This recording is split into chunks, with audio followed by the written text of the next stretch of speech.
age love to mimic. For them, being around a very social, tractable canine helps them not only be confident, he also acts as a security blanket, and the puppies get to mimic good behavior. I'm unfortunately not a wolf nor a canine, so he actually can be able to be. Ooh, oh, there's a bench there, huh? He actually can. Hi there. To reprimand in ways that I can't, or at least correct the puppies in ways that is way more suitable, you know. So Jackson value I see is you. immense. I see you. And can I get your names, guys? I apologize. No, it's fine. Joe. Joe? Tegan. Oh. He knows.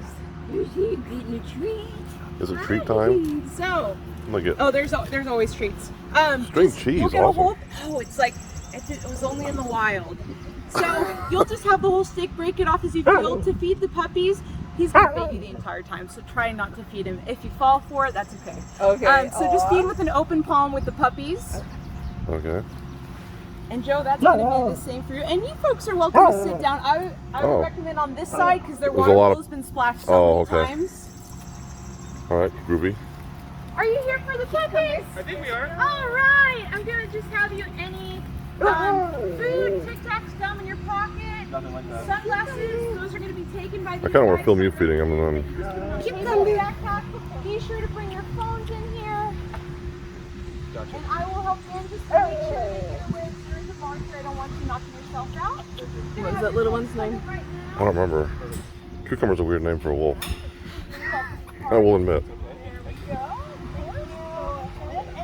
They're too excited for the new people now. See. Excellent choice. Excellent. Thank you so much. So he is the greatest. That is Jax. He is my Sapala. He's the nanny for these guys. So I'm going to have you guys be feeding throughout the session. And he's already very excited. Oh, there we go. Sorry. Hi, Edo. She's like, well, give me some of that cheese. We'll talk a little bit about this behavior. Did she give him some already? I recommend over here. They've been spilling their water bowl this whole morning, so it is wet. So There he is. Any place is good. Sitting down makes it a little That's bit quick. easier for the puppies. Sometimes they are Come here, intimidated little by one. height.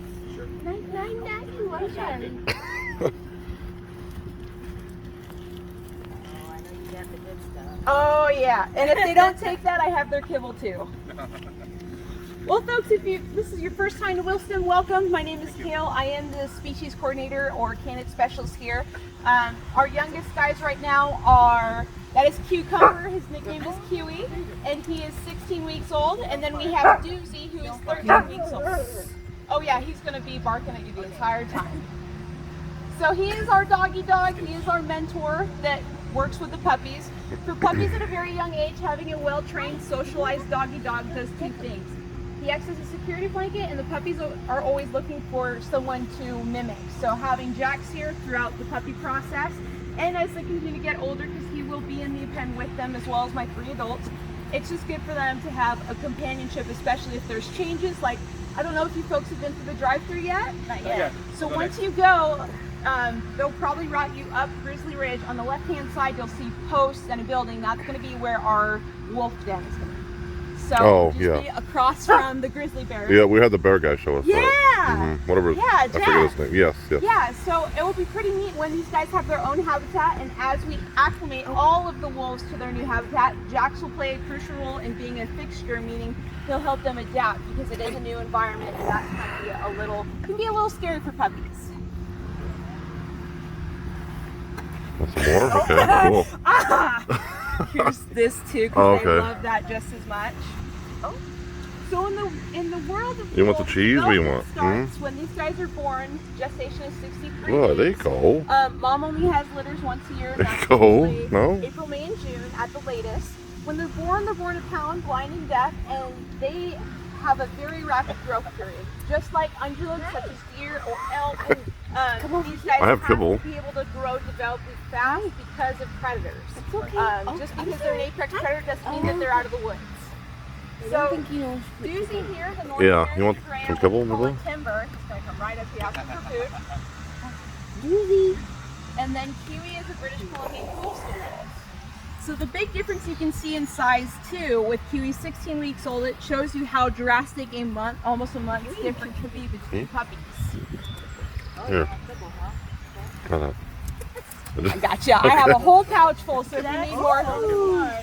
Oh yeah, he will outsmart even. He It's even my size, I outsmarts bet. me.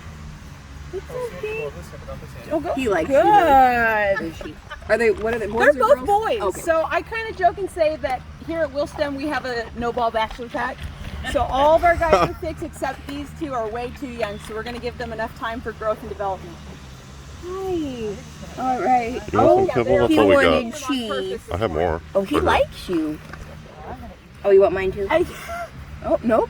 Nope. I wonder if it's my Or lotion. maybe it is. Yeah, it's Yes, it alright. does. Oh, the cheese goes quick.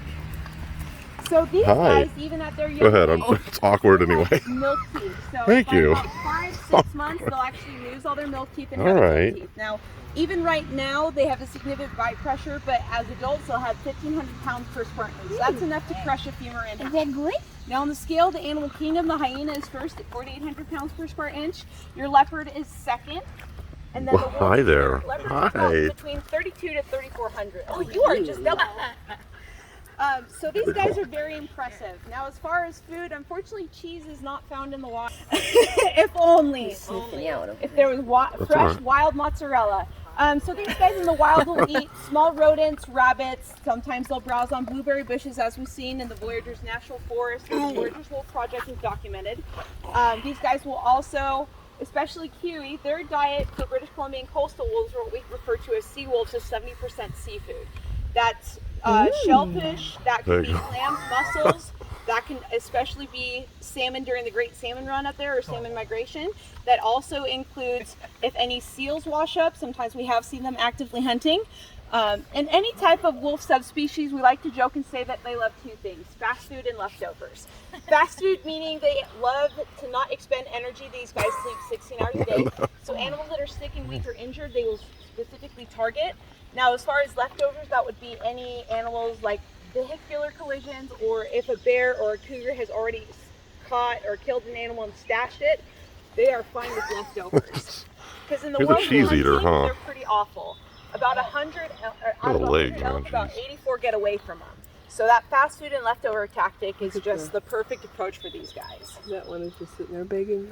Oh, he for begs something. all the time. I see that. Yeah, he's never ever shy. He's like, yeah. They're good. He is not shy about eating. He will go up to anyone. Doozy he's come a long way, especially with having to rehabilitate his legs so he can walk. So he's very good, because before he would not want anything to do. So he's still learning. Kiwi right now at 16 weeks old is in that really developmental phase where he wants to engage and he wants to really socialize, and he's understanding that there's a reward for doing that. With being almost a month behind, he's still learning, he's still figuring out, and that's fine. Puppy development, just like child development, is the very same thing. Do you folks have kids? Yep. Yep. She does it. Like you've probably experienced with your kids, or even if you recall your own childhood. Well, hi there. There's a lot of Hi. times where we have regression points where kids out of the blue can be spooked by something like a trash truck or strangers or a certain type of machinery. Puppies are the exact same way dealing with that. Hi there. Well, It's an all sorry here. Oh, come here. Hey, can I get your picture? Okay. He's like, no, I'll come back. It's all right. And the fun thing too with developmental is these guys will flip personalities. So Kiwi is very bold, he's very social, but there are days that Doozy will be the one meeting, greeting, stay back and walk. Hi. How oh, let me get that out of the way. Thank you. Thank you.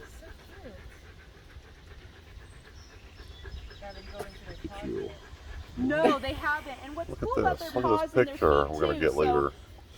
So all Okay. wolves have their ulna and radius actually Appreciate fused. that. Thank So you. when they're hitting 35 to 43 miles an hour, especially in the pursuit Look at of that. prey, Look, you're in the middle. they can keep fairly Talking to you like stable you're a because dog. of that fusion with Oh, the ulna and kind radius. of Now, really you mentioned the good. paws I like too. the rabbit. Their paws are webbed. So the paws act as natural snowshoes to distribute weight across snow, especially fresh snow. They swim actively, especially with British Columbian coastal wolves or sea wolves. They will swim to different islands to go find food.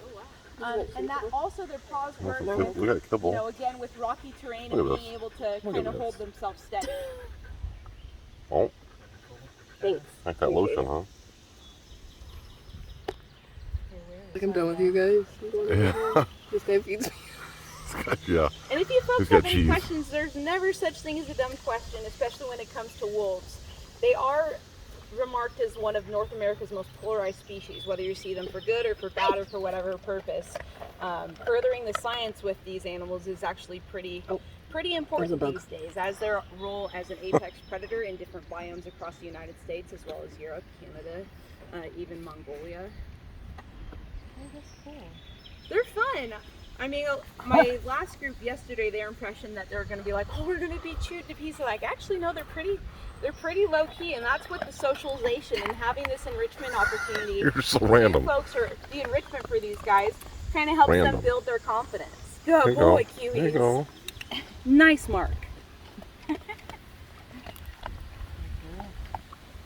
And he's learning the value of that rock for what we call a mark or a place command. Ah. Hi. You want some of this?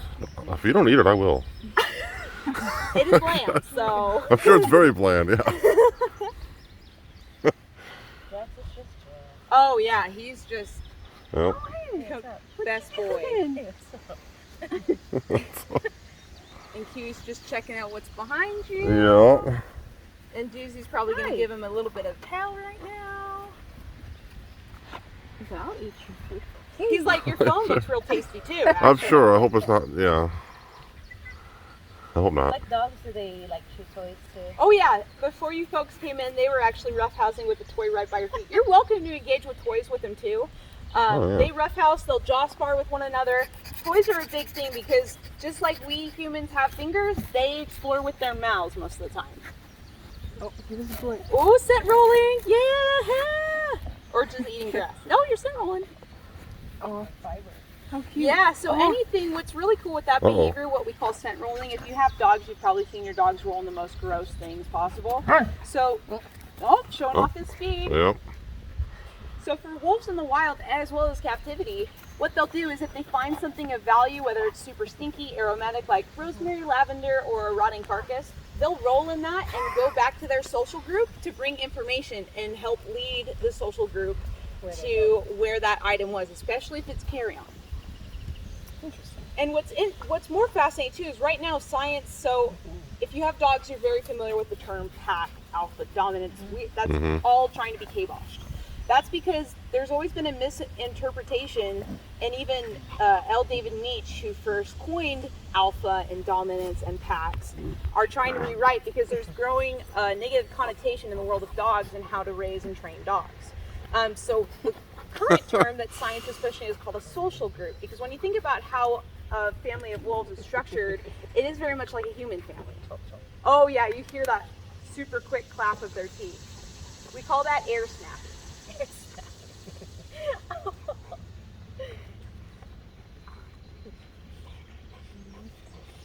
You're just sitting there all pretty, ain't you? You pretty boy, pretty. You boys, you've been resting all morning.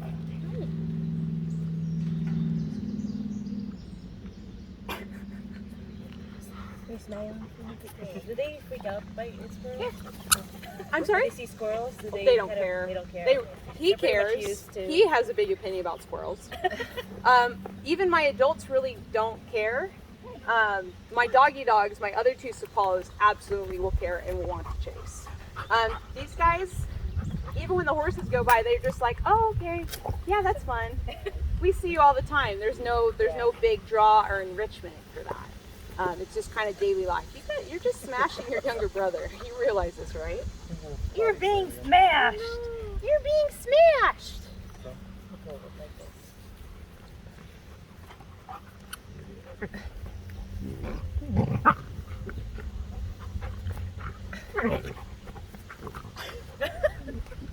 Oh yeah, this happens all day. Just nonstop.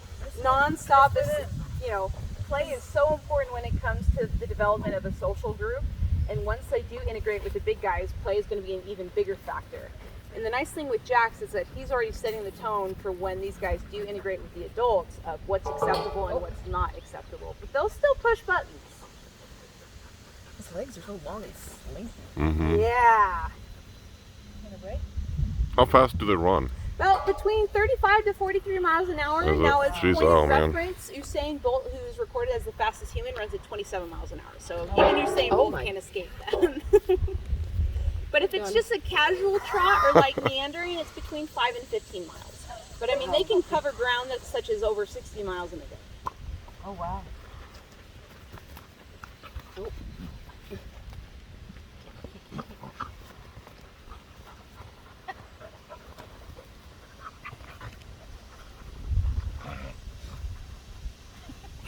And do they hunt in packs? Yes, yes. Okay. So usually there will be a few scout animals, especially when they are traversing through their territory, which is spatial temporal, meaning it changes as the social group migrates. So they do hunt. Usually, especially if there's a sick or weak animal that an animal comes across, they will reconvene at what's called a rendezvous point, where the whole entire social group meets out, and then they'll go out. Oh. But yes, especially if an animal comes across it, does a scent roll, or calls the rest of the social group, then you'll have them all make the effort. And is there anything like off limits that they'll consider prey? That they wouldn't consider prey? Yeah. You know, Or is it like the more the merrier, the more strength in numbers type of thing, you know? Yeah, strength in numbers, absolutely. So we've seen over the years that certain social groups have developed a knack for hunting, let's say, bison. The same as we've seen lions in Africa having a niche for hunting giraffes and running them to the most rocky point and taking them down. So these guys do absolutely have a niche when it comes to being able to go after specific prey. Oh, okay. But as far as animals that they wouldn't hunt, I mean, Probably not a whole lot out there, is there? yeah, I mean, definitely humans are never on the menu, but it does happen. We've seen within the past 5 years, especially in Banff area or Canada, where a wolf has come in and dragged someone out of their sleeping bag. But it's interesting with the correlation, because most of those predations on humans have been wolves that rabies, mange, or desperation. An animal in desperation will do anything, and sometimes they will not distinguish or differentiate between what is what. It's just they need food now, and there's an opportunity, they're going to go for it. We see the same with grizzlies too, especially with moms with their cubs of the year. Mom will do anything to protect the baby. Oh, Jackson. Jeez. Oh my god. Live in the tree. Well, yeah. Oh. Scratchy. You need scratchies up. Oh. What are you doing? Thank you. You're welcome. I know, slobber is... Oh, you're good. All right. What are you doing? Were you in my shade? That's probably what it was. Yeah, they're just like, probably. oh, well, we've expended enough calories, I guess we should eat now. And these guys will graze all day. So how, for the adults that you have in house, how's the dynamic? Actually, surprisingly, really well. So in a captive setting with a social group, we always recommend either male or female, or male and female. Two females generally will kill each other. So I've been very fortunate throughout the years that the social group I have is very accepting of puppies, so I only sleep with a male, and it works out really well. I have a yearling who's really pushing buttons with my two older boys, trying to see, he's in the frisky stage. So he's giving my older boys a run for their money right now, but he fits in really well. He loves puppies as well, so it works out. But that really wouldn't be possible without having a very well socialized doggy dog to help with the work. You know, and actively working with these guys, because wolves by nature are what's called neophobic, meaning they're scared of anything outside their norm, and that applies to our wild wolves too. So that could be people, places, things, sight, smell, sound, texture, anything outside of their normalcy or day-to-day trajectory will spook them and they will run. Generally, their response to something that spooks them is not fight, it is flight. They choose to run away. The only times they will engage in fight is if there's a den site nearby, or if there's puppies, or unfortunately we've seen, again, those, like that reference to Canada, where you just have one wolf that comes in and for whatever reason, you know, I know, he's so gentle, but he just shoves his face into your hand. So into it. Oh yeah, I mean, These guys are free fed all day with kibble, and then they are on a raw diet. And right now that consists of, hi bud. That's beef, chicken, pork. We have deer right now in our freezer. We'll do lamb, we'll do sheep, goat. We'll do whatever they can to get that raw diet. You know, and having come from California, they were super spoiled with, oh my gosh. From California, they were super spoiled with salmon heads and salmon tails, but that's very hard to source in the Midwest. But that was always a big hit with my guys, especially my Arctics and any British Columbian that I had. Keeping them in check. Always. He's sassy. He always has something to say.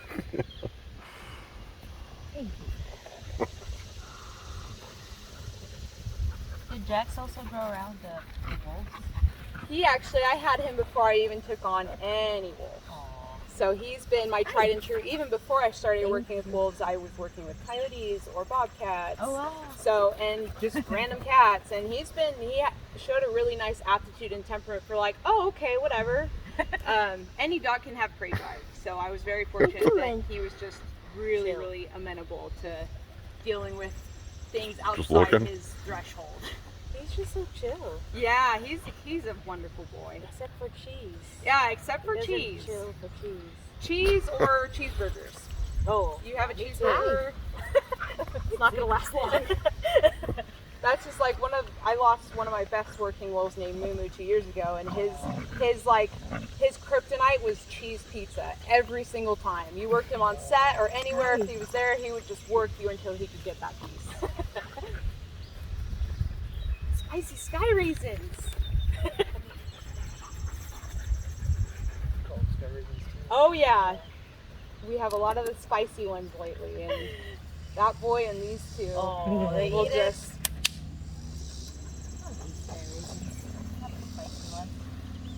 You can eat the regular ones, but not the spicy ones. Yeah, and referring back to their size too, so males generally will weigh, depending on the subspecies of course, so our North American will usually be about, as light for females, about 50 pounds to like 85, 90. He's working me already. And then your males can start off at about 60, 65 at the lightest, and then they can go up to about 120. Here. So they get big, but sometimes there's a misconception because when they have their winter coat, they look twice the size. So really, Jackson McLeod. So with that winter coat, they look twice the size, and that's where folks misinterpret them as being 200 pounds. Now the heaviest wolf reported was out of Idaho, and that was 175, which was so beyond normal. Yeah. But with sexual dimorphism in the world of wolves, usually the males are larger. But that's not to say we haven't had really big females. Hi. Let it cheese pretty quick. Apparently 6 strings is not enough. Oh yeah. How long will it take for them to reach the adult size? How long? They really hit full adult setting for 3. I've had some still continue with a little bit gaining a little bit more girth at 3.5. But like full set behavior, like full-fledged would be 5. Size-wise, 2 to 3.5. Full adult, 5. But it's kind of sad because in the wild, their life expectancy was 5 to 8. Oh, Now the oldest, barely. yeah, barely. So the oldest reported was 13.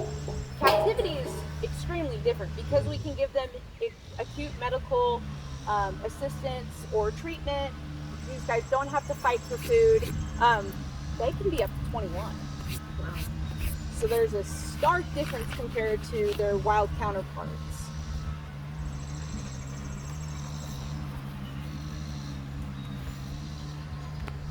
Oh, goes right under him.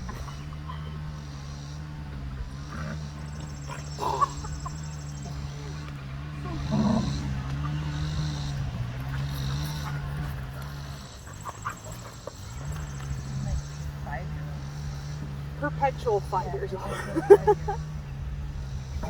Yeah, this age and even continuing as they get older and introduced with the social group, play is essential. That keeps the familial bonds, because the way that a social group is comprised is the breeding pair is mom and dad, and then you'll have puppies from last year, the current puppies on the ground, and then usually their older siblings don't disperse from the pack until 2 or 3. So you can get a very, very large social group. Now, the largest wolf pack that was reported was the Druid Peak pack at 42 animals strong, which is what is wild. So, and that was really a conglomerate, and sometimes when you have enough resources in a spatial temporal area for a social group, you can have more than one breeding pair.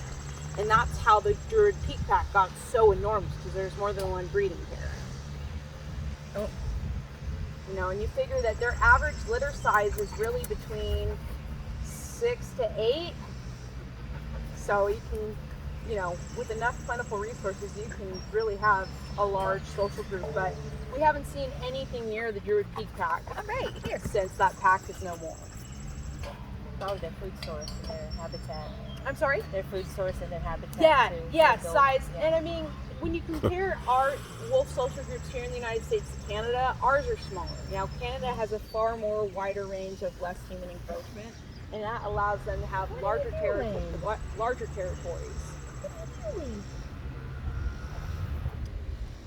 Do they play fetch? Oh, they're awful at it. It's okay. Yeah, they're awful at it. Oh, well, you get one too now. He's like, it's a toy. I was waiting for when you guys would break that one, because you're actually pretty good with toys. That's the first one you've broken.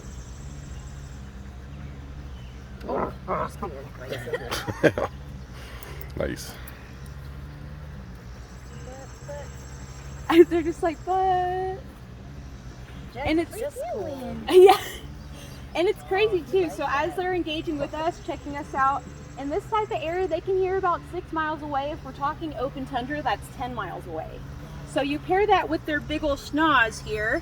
We as humans have 5 million scent receptors. They have 100 times that. So you figure they're always listening into what we're doing here, what machinery we're running, animals off in the distance, or different noises, especially with drilling and any type of machinery, and then their nose. So puppies are just in a whole world in of themselves with intaking their environment to a greater degree than we can't even fathom.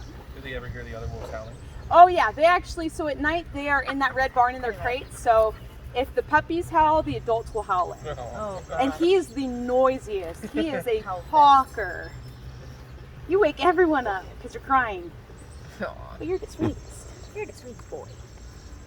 Yeah, so they will howl in. And what's cool with how they work their vocalizations is that they usually can hold it for about 5 seconds. So if you have even, like, let's say our social group is a total of 5, they'll stagger. Jeez. They'll stagger their vocalizations. So a group of 5 sounds like a group of 12.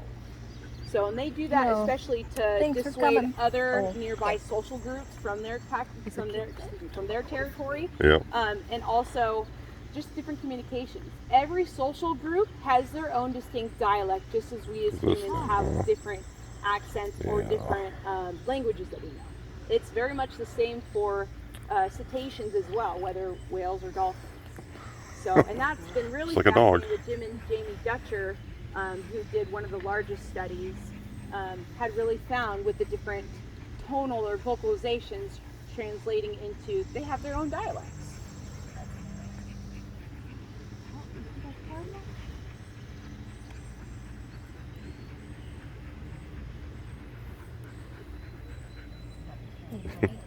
Hi. What are you doing? You hanging out? The sun is in the face. so spoiled. Oh, he's the most spoiled.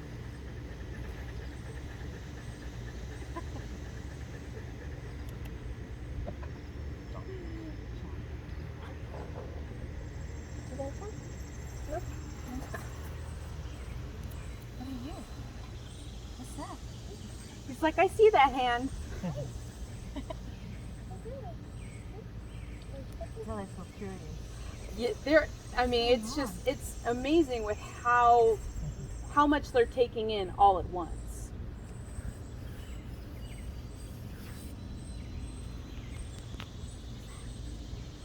And with Kiwi, you can see that silver hues in him. So as he ages, he'll actually be a really nice salt and pepper look. So not pure white, but it'll have a lot of silver in it, which is really unique because it's really much kind of the same as us humans. As we grow age, you know, we develop into silver foxes or what have you. These guys are exactly the same. Even as Doozy grows, he's actually going to start phasing into what we call a white temper, or a white phase temper. Get a toy.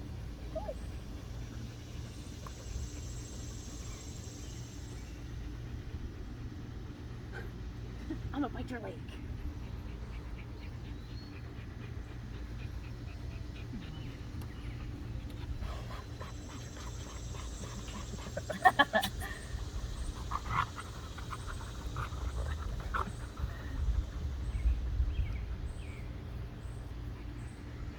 You are so good. Even if I have my finger in my mouth, you just throw it to the back of your gums. Oh.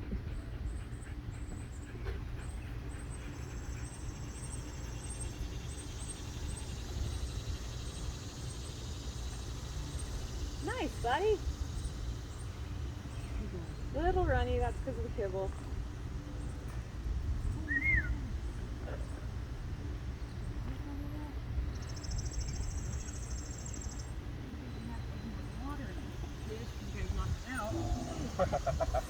Just so no one's tracking it.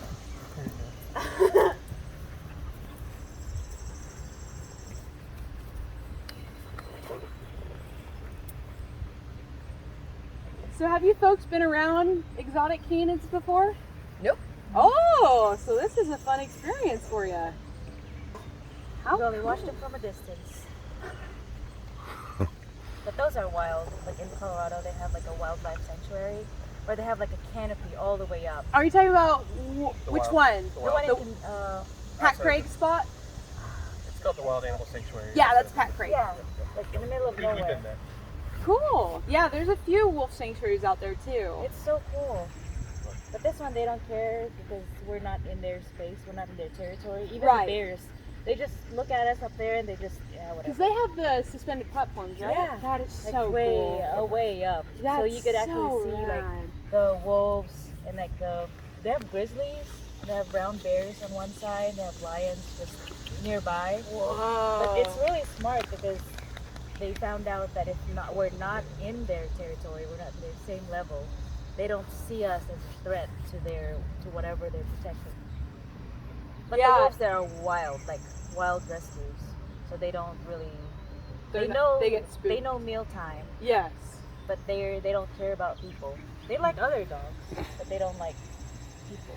Yeah, yeah, and every animal is different too, and sometimes a lot of that, you know, especially in a captive setting, it comes Yeah. with socialization. Yeah. And when you are dealing with rescues, chill. sometimes you really don't know the backstory, and I mean, by default, these guys are very wary and neophobic. Yeah. So if you're just traversing in there and you have no idea what that you got a background toy. is for the animal, then yeah, it's not a good situation to be in. And they have their own